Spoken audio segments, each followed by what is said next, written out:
CNN reveals brutal new polling that shows the Democrats have already lost the 2026 midterms. Make sure you guys watch till the end because they show 3 polls, all equally horrendous, that predict a nightmare doomsday scenario for the already historically unpopular Democrats. And the CNN host is in absolute disbelief. As always, like the video and subscribe to the channel. But let's start with this first video that shatters the narrative. Americans are yearning for the Democrat Party to come save them from Donald Trump's authoritarian takeover. What are we seeing? Donald Trump being underwater, Democrats saying, oh, this guarantees us we're going to fly high in the midterms. Let me tell you, this guarantees you nothing, because at this particular point, the Democrats are the New Orleans Saints of political parties. What are we talking about? Trust the Dems or GOP more on the economy? Who leads on the economy? Republicans by 7. Immigration, Republicans by 13. How about crime, a big issue for Donald Trump and the Republicans? Look at that, lead by 22 points. So the bottom line is this: at this particular point, the ball may be on the ground, but the Democrats have not picked up the ball and running with it. If anything, at this particular point, it's the Republicans who are running with the ball on the top issues, the economy, immigration, and crime. The Democrats have been in a perpetual state of denial ever since Donald Trump won the election. They figure this must be a mistake. Americans must have been misled. They were lied to. Donald Trump promised one thing and gave them another. The Democrats' lack of self-awareness caused them to ignore all of the warning signs from the 2024 election that Americans were not happy with their agenda. And instead of realizing they need to make a drastic change, they've instead doubled down on the same unpopular talking points that got them in this situation. And to support their delusional coping, they've just consistently told themselves the American people actually are really mad at Donald Trump. They're actually very unsatisfied with what they've seen. They actually don't feel like Donald Trump has kept any of his promises. They keep telling themselves the American people actually want us to keep putting their concerns secondary to illegal immigrants. Americans actually want crime and murder to run rampant in their cities because to fix it and enforce the law would be authoritarianism. They even ignored the slew of polling that showed them to be historically unpopular across the board. And now here they are, deeply underwater on every single important issue. But if you thought those numbers were bad, let's compare them to the last time the Republicans took the House in 2022. Give some context on this. Compare this when Republicans last took the House. Yeah, let's compare it back to 2022. I think this kind of gives away the game right here. Okay, the GOP is more trusted than the Dems on the economy. It was 12 points in 2022. Slight decline in that lead, but still 7 points. How about immigration? It was Republicans by 3 back in 2022. Look at this.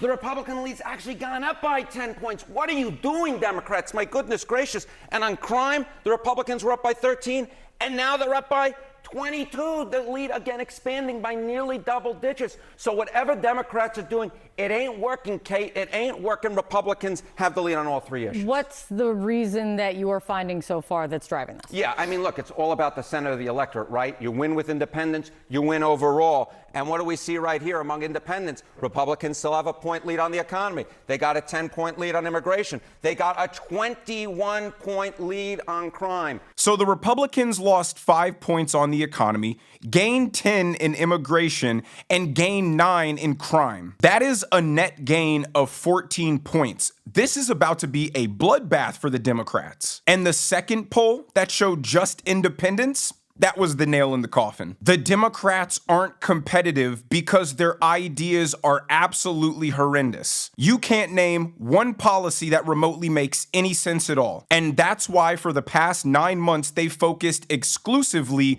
on Donald Trump bad, upping the inflammatory rhetoric to try to shame people into coming back to the Democrat Party. They call Donald Trump a Nazi because they hope it will make people too embarrassed to support him. They're trying to use emotional blackmail and leverage people's personal relationships in order to get them to stop supporting Donald Trump. They're hoping they can brainwash a couple of people close to you with the Nazi rhetoric, and that they'll give you an ultimatum where you can either be their friend or support Donald Trump because there's no way they're going to be friends with Nazis. And they hope you succumb to the pressure. But they still don't realize all of their societal control, all of their cultural pressure evaporated the day Donald Trump was elected. Nobody cares what a bunch of deranged, lunatic, hyperbolic Democrats think is right or wrong when they're the ones advocating for kids to be sterilized and surgically mutilated. But let's take a look at this next poll that blows the CNN host's mind. Even if Republicans, or even if the public doesn't like what Donald Trump is doing, they ain't necessarily liking what Democrats are doing. And it ain't just a referendum on one party. You actually have to go out and beat that party. At this particular point, Democrats are not able to beat Republicans. They still lead on And again, the this issues. isn't as Donald Trump came into office. These are numbers from this month. These are numbers from September of 2025. We still find that the Republicans leading on all three of these issues. And of course, this economy will be the key. If Democrats are going to win, they're going to have to likely win on the economy. At this particular point among independents, you see that 1-point lead for Republicans. And overall, at least according to the Washington Post, they hold a 7-point lead on the economy overall as well. Now, if the only area Democrats can compete is on the economy, well, then they've certainly lost. People don't want to hear about economic policy from the Democrats after they ruined the economy and caused record high inflation that we hadn't seen in 5 decades. And people support the Republicans so much more on immigration and crime, it wouldn't even really matter if the Democrats came with something compelling for the economy. And if you want to know why they trust Republicans more on crime, here's a video from Seattle where a 46-year-old homeless man was released without going to jail for inappropriately touching 5-year-olds. Watch this.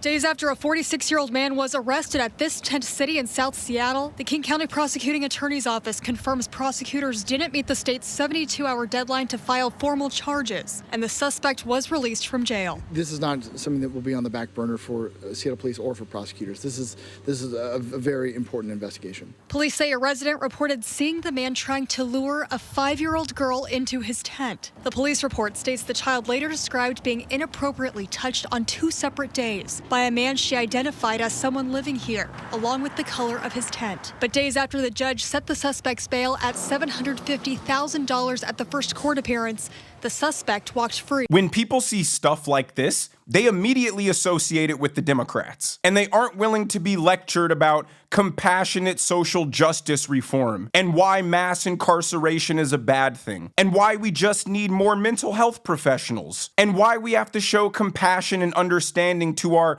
unhoused neighbors. They think, oh my God, this party is allowing mentally deranged homeless people to touch our 5-year-old children. And even though that happened in deep blue Seattle, they look at the national Democrat politicians and they see the exact same rhetoric. Here is Jasmine Crockett saying, just because you commit crime, it doesn't make you a criminal. I understood what was kind of pushing them there.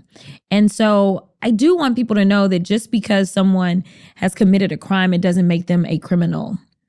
That is completely different. Being a criminal is more so about your mindset. Committing a crime can come for a lot of different reasons. Here's the problem with their philosophy. If you don't think committing crime makes you a criminal, then jail ceases to be a place for you to be punished. It's a place for you to be reformed, where the purpose isn't to keep you locked up to protect the public. It's more like time out, where you sit there and think about what you've done and then eventually get released back into society. And that's how you get a situation like what happened in Charlotte, where a 14-time violent offender kept getting released out onto the public until he eventually stabbed an innocent woman in her neck on the train. And then they'll also insist that everybody should use public transit because it's the future. Now on to immigration. Americans are done accepting the guilt tripping that we must accept the entire third world into our country, no matter how violent they are. And they see stories like what I'm about to show you coming from sanctuary cities every day that make them realize just how dangerous the Democrats' open border policy was. ICE picked up a guy who's really an example of the kind of problems you get with sanctuary policies. Aldo Salazar Bahena is his name, from Mexico. He was convicted in 2005 of a 2005 gang-related murder, I should say. In 2016, a federal judge revoked his status as a lawful permanent resident and issued a final order of removal. Salazar was paroled September 12, but due to sanctuary policies in Illinois, the Department of Corrections did not tell Immigration and Customs Enforcement that he was getting out, so he was released onto the street. On Sunday, ICE picked him up in Elgin. They see stories like that every day, And then we'll also see these sanctuary city mayors get up and defend this policy, saying that it actually makes the community safer. And then they'll just blatantly lie and say if an illegal immigrant commits a crime, we always work with ICE to get them removed. But they never do. I just saw a video out of Texas where an illegal immigrant got in his car and ran over and killed a 16-year-old girl because she refused his sexual advances. In New York City, they released an illegal immigrant with multiple violent convictions who shot an off-duty Border Patrol agent in the neck in the middle of a park for no reason at all. They saw all of the free welfare illegal immigrants got that allowed them to live a perfectly comfortable life,